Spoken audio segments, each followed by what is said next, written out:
Como decíamos, hace 12 años atrás teníamos las reglas de juego en Uruguay. Estas nuevas reglas de juego, nos la explicará ahora Vergara, bienvenido. Yo decía, ¿es un apéndice de la referencia de hace 12 años o hubo realmente que repensar estas nuevas reglas de juego que tenemos en nuestro país? No, es un libro drásticamente diferente. Allí porque está. justamente la motivación hace 12 años de aquel libro de las reglas de juego en Uruguay arrancaba una cuestión un poquito más académica que después se fue transformando más en análisis de la situación y análisis político, con la perspectiva de la economía institucional. Y lo que hacemos ahora es, aplicando esa misma perspectiva, bueno, qué modificaciones ha habido en las estructuras de incentivos, en la institucionalidad, en las reglas de juego en general, cuáles son las reglas de juego que se diseñan y que efectivamente se cumplen. Y nosotros entendemos que el cúmulo de reformas que ha habido en la última década en el país ha modificado esencialmente la estructura general de las reglas de juego. El libro repasa más de 20 instancias de reformas que se llevaron a cabo en Uruguay a partir de 2005. Y si bien está la descripción de cada una de ellas, creo que lo importante del mensaje no es tanto cuáles las características y el impacto de cada una por separado, sino de tratar de tenerle un trazo transversal a todo ese proceso e interpretar que hay un cambio en las estructuras de incentivos, en la forma en que se desarrollan un cúmulo muy importante de políticas y sobre todo también de la organización del Estado y la forma de relacionamiento del Estado con la ciudadanía. Creemos que el cúmulo de reformas que se ha llevado adelante ha implicado un cambio sustancial en lo que llamamos las reglas de juego en la economía y en la sociedad uruguaya. Por eso hacía referencia a esos 12 años, porque 12 años es mucho tiempo, evidentemente permite una revisión, pero además, a ver, hasta una suerte de balance, hablando en términos económicos, de ver en qué cosas se pudo haber acertado o en qué cosas no. Si yo tuviera que ponerle un título a las nuevas reglas de juego, es decir, a la mirada 12 años después, ¿vamos por un buen camino? Yo creo que el balance en general sí es positivo.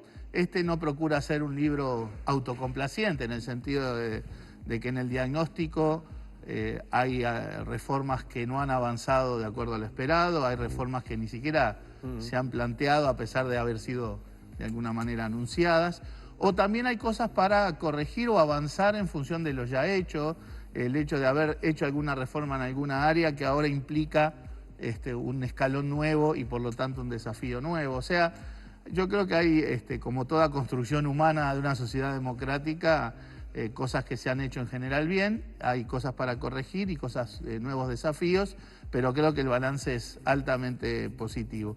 Si bien uno puede pensar que una década es mucho tiempo, para este cúmulo de reformas con esta profundidad, no conozco demasiadas experiencias a nivel internacional en donde se hayan diseñado, implementado, desarrollado tantas reformas de manera tan profunda en un periodo tan corto. Y justamente con respecto a eso el libro también hipotetiza un poco acerca de por qué eso fue posible, ¿no? A propósito de eso que decías, Mario, por ejemplo, una reforma muy importante, sustancial, fue en el 2007 la reforma tributaria. ¿Es una reforma que ya está asentada o es una reforma que con el paso del tiempo y el dinamismo de las cosas que estamos viendo por estas horas, obviamente, permiten, digamos, obligan a que necesariamente se esté reviendo? Qué rápido nos salimos del libro queriendo ya meternos estamos hablando, por ejemplo, de una de las reformas sustanciales de la que estás hablando. Muy bien. Una de las más importantes de estos últimos 10 años. Yo creo, sí, sin duda. Yo creo que las dos cosas son ciertas. Creo que es una reforma que está asentada, ha cambiado esencialmente la estructura tributaria en la dirección que el Frente Amplio había planteado y la ciudadanía apoyó. Y también, como todas estas reformas que describimos ahí, para nosotros no alcanza con el diseño por ejemplo, de la mezcla de impuestos. O sea, no alcanza con las reglas en sí mismas, con la ley, los reglamentos, sino también con la institucionalidad. O sea, la forma de organizar la gestión de la política y de implementarla. Y en eso también creo que hay una cuestión consolidada en cuanto a que la reforma de la dirección impositiva, la coordinación con los otros organismos fiscalizadores del Estado, el BPS, la aduana, la inspección de trabajo, etcétera. Yo creo que ahí hay una reforma sustancial consolidada, lo cual no quiere decir una reforma congelada. Las distintas, de hecho, en todos estos años se han ido adecuando parámetros en los distintos impuestos, en el IRPF, en el IAS, en el IVA, en el impuesto al patrimonio, en fin, toda una serie de parámetros, pero que no cuestionan el corazón de la reforma, al contrario, consolidan la estructura del sistema tributario. Eso, reitero, no quiere decir que, dadas las distintas circunstancias que se van atravesando, no haya que estar ajustando parámetros. Pero reitero este punto. Aquí se habla de la reforma tributaria, que es la de los ingresos del Estado, obviamente muy importante, una reforma además profunda que se hizo con muchísima discusión pública, con muchísima transparencia. La reforma asociada al gasto público, o sea, todo el proceso presupuestario, que también apuntó a la transparencia.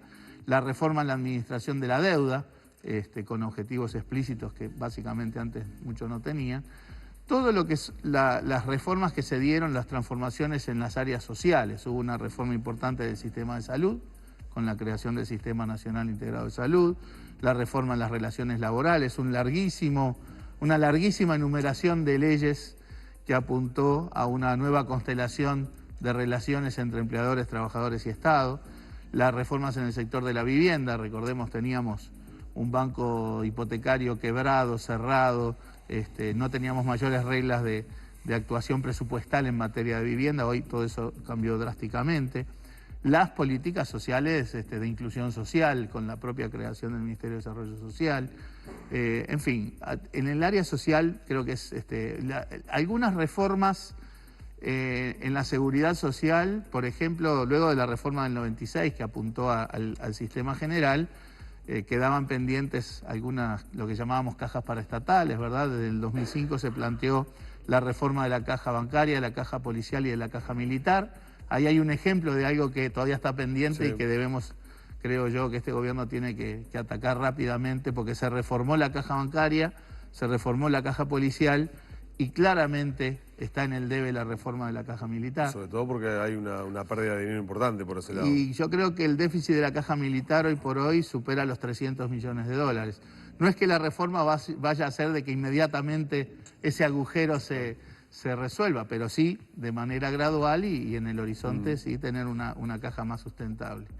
Reformas en el funcionamiento de los mercados, todo lo que ha sido la promoción, cómo nacen las empresas, ¿verdad? Todo el esquema de promoción de inversiones ha sido un cambio drástico que de hecho ha permitido un aumento sustancial de las inversiones en los últimos 10 años, tanto inversiones domésticas como inversión extranjera, las reglas de competencia, la reforma de cómo mueren las empresas también, que es la legislación de bancarrota, que el esqueleto de la legislación concursal en Uruguay venía del siglo XIX, o sea, era una reforma absolutamente imprescindible.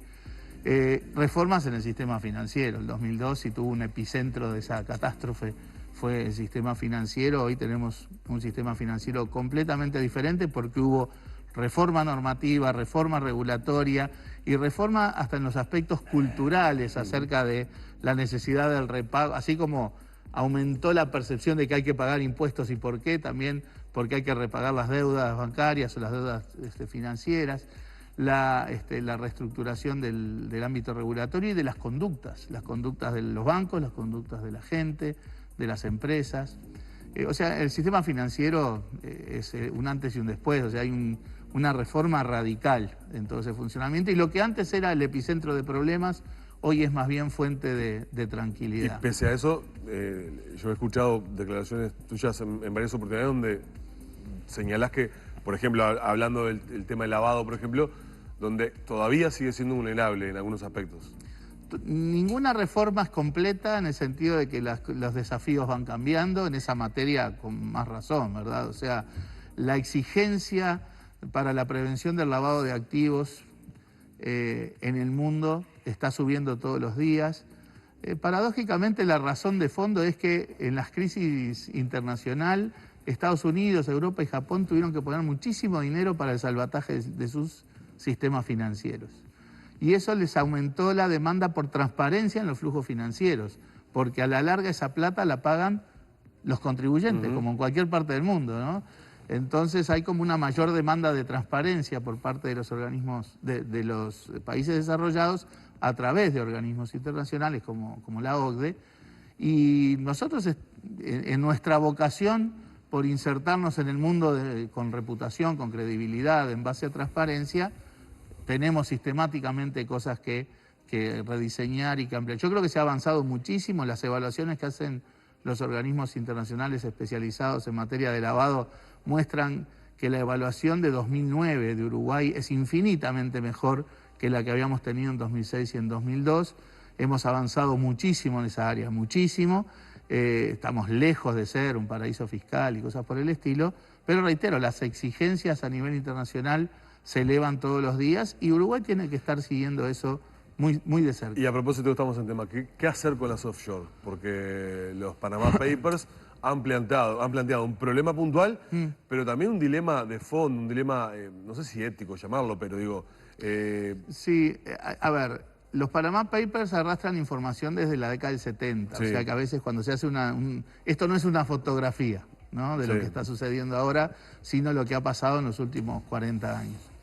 Y en esos 40 años, sobre todo en los últimos 10 años, ha habido un cambio, una reforma estructural en cómo el país encara los temas del lavado de dinero, de la prevención del lavado de dinero, del intercambio de información tributaria, de la transparencia en la relación internacional, incluso en ese terreno, del fortalecimiento regulatorio de un sistema financiero que hoy está mucho más preparado para reportar operaciones sospechosas, etcétera. O sea, esa es un área de cambio estructural importante, pero que reitero, hay cosas, las panameñas o las empresas offshore, independientemente de si tenían una motivación o no reñidas con la ley, porque en sí mismos no son ilegales, pero pueden ser utilizadas para...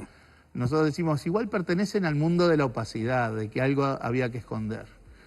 Nosotros impulsamos el camino a la transparencia, por lo tanto, se siguen tomando medidas y orientaciones de política que van a arrojar más transparencia en contra de la opacidad que existía antes. Volviendo al libro, y no me salgo de las reglas de juego.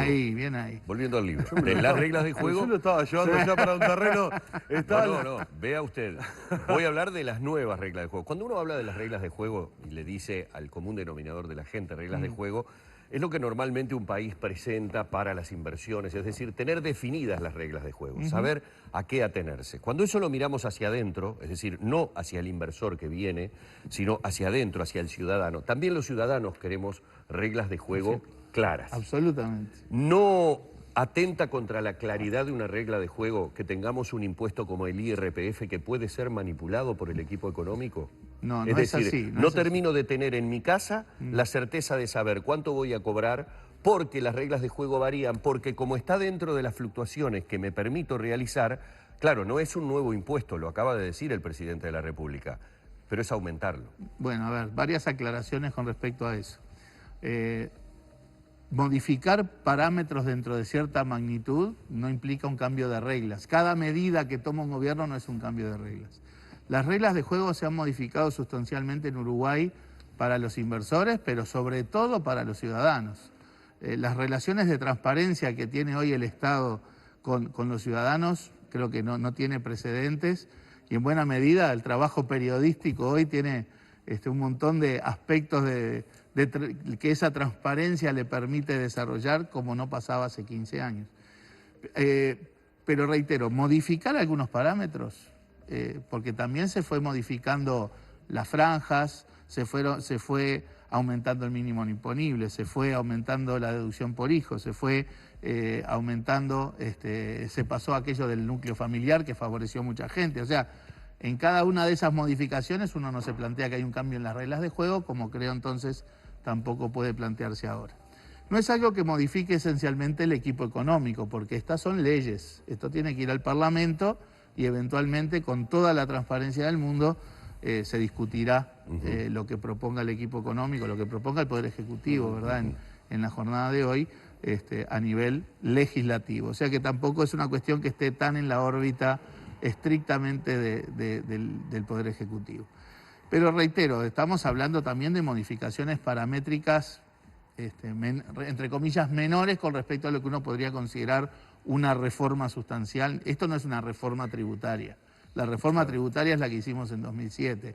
Estas son, digamos, modificaciones paramétricas que durante todo este tiempo, estos 10 años, o 9 años, se han ido haciendo en una dirección o en otra, de acuerdo a bueno, circunstancias económicas o a la posibilidad de hacerlo. Y se lo preguntamos porque lo confirmaba el presidente Vázquez esta mañana, usted me decía que lo escuchó cuando llegaba al Consejo de Ministros. ¿Qué impacto puede tener esa reducción de 2 puntos en el IVA si se aplica eventualmente a través de los medios de pago disponibles, por ejemplo, electrónicos que tenemos hoy, sobre lo que es el déficit? Porque en realidad eso va a ser una nueva resignación en cuanto a la recaudación del Estado. Sí, en principio creo que, bueno, está en la órbita del Poder Ejecutivo. Ahora el detalle de las medidas yo no lo conozco en profundidad y esperaremos hoy a las 3 de la tarde cuando el ministro los describa y los anuncie, ¿verdad? Entiendo que hay una preocupación compartida por todos acerca de fortalecer las finanzas públicas, las cuentas públicas, porque ese es el soporte para poder hacer cualquier otra cosa. Políticas productivas, políticas sociales, sostener lo que nosotros consideramos que han sido logros en esta última década y que dadas las circunstancias económicas actuales a nivel global, a nivel regional y también del propio ciclo económico en Uruguay, bueno, uno tiene que cuidar lo que se ha avanzado.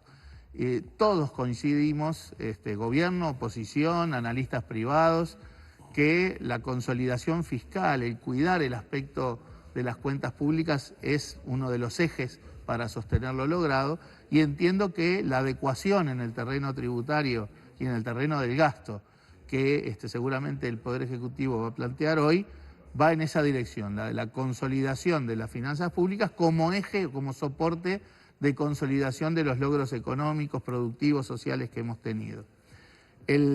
También el otro criterio, que también lo dijo el presidente, y es tratar de proteger el gasto social y tratar de que en todo caso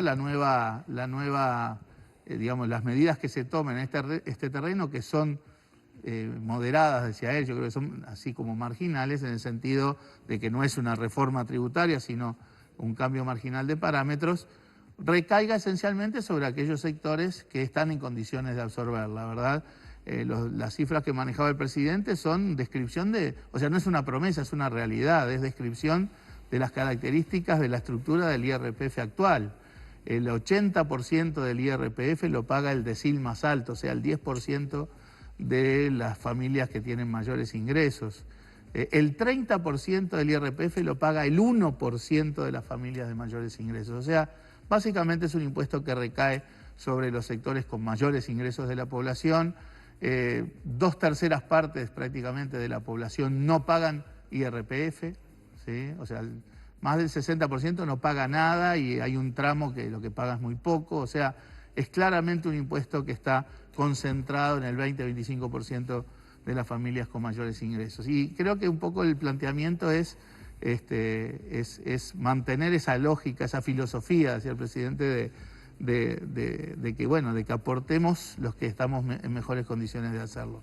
No conozco los detalles, los conoceremos hoy de tarde, y esa es la estructura central, creo, de la parte del IRPF. Y creo que también, como forma de mostrar también, digamos, y generalizar una cuestión que es beneficiosa para todos, y por eso hablaba el presidente de favorecer a toda la población, con enfatizar esta utilización de medios electrónicos que le permitan a la población pagar menos por la vía de la reducción del IVA. Esa es la forma también en que uno garantiza que un sacrificio en materia de IVA efectivamente se traduzca en un precio menor para la gente, ¿verdad? Porque una de las cosas que aprendimos en la reforma tributaria... Se puede perder en el medio. Es que en el medio no todo se traslada, ¿verdad? Nosotros bajamos el IVA general y habíamos bajado el IVA mínimo, que era de 14% a 10%, o sea, 4 puntos de IVA para las cosas que es lo que la gente normalmente compra. Y eso no necesariamente se trasladó a una bajada de precio. En cambio, al hacerlo con medios electrónicos, con tarjetas de débito principalmente, uno garantiza garantiza que ese beneficio llega a la gente. Con un agregado, porque cuando presentaron la noticia escuchaba un comentario tuyo, Danilo, en cuanto al despliegue de la infraestructura, de los POS, de los aparatitos. Sí. Yo creo que ha habido un aumento sustancial en el número de POS que hay hoy en los comercios. El arrendamiento mensual de un POS sale 200 y pico de pesos, o sea, creo que no hay esencial, e incluso para aquellos comercios pequeños hay beneficios tributarios que hacen que eso salga 100 y pico de pesos por mes. O sea, creemos que no hay barreras de ningún tipo como para que todo almacén, todo comercio, todo negocio, por pequeño que sea, no tenga esa infraestructura para operar con medios electrónicos. Ha habido un esfuerzo fiscal para impulsar esa red. Sí, de memoria, y me puedo equivocar, pero antes de la Ley de Inclusión Financiera había más o menos unos 10.000 POS, estos aparatitos por donde pasamos la tarjeta. Hoy hay arriba de 30.000, y las transacciones con tarjeta de débito se multiplicaron por 5, por 6. Sí, por 5 creo que decía Valcorba. En todo el sistema de pagos, antes poco más del 10% de los pagos se hacían con medios electrónicos, y ahora ya estamos en el 25%. O sea, la gente está absorbiendo esta nueva forma de efectuar los pagos porque le conviene, y creo que este nuevo impulso que pueda darse en la tarde de hoy con algún punto de IVA adicional de descuento con el uso de medios electrónicos va a ayudar a seguir en esa dirección. Vamos a agradecerle a Mario su presencia. Les recordamos, ha venido para presentar las nuevas reglas de juego. Hemos incursionado en varios temas que era imposible no tocarlos con el actual presidente del Banco Central y ex ministro de Economía. Imagino que hoy más simpatizante de Danubio que nunca. Por supuesto, por supuesto. Pensamos que iba a ser una semana difícil, pero bueno, afortunadamente, y la cara de Danilo así lo refleja, no va a ser tan así. Seguimos con la llamita prendida. Tenía la imagen del libro ahí, perdió la oportunidad de hablar de la tapa maravillosa de ese libro. De Walter Deliotti, alumno de Torres García, ¿cómo no? Muy bien, cerramos por aquí. Y que está en las mejores librerías del ramo. Que está en las mejores librerías.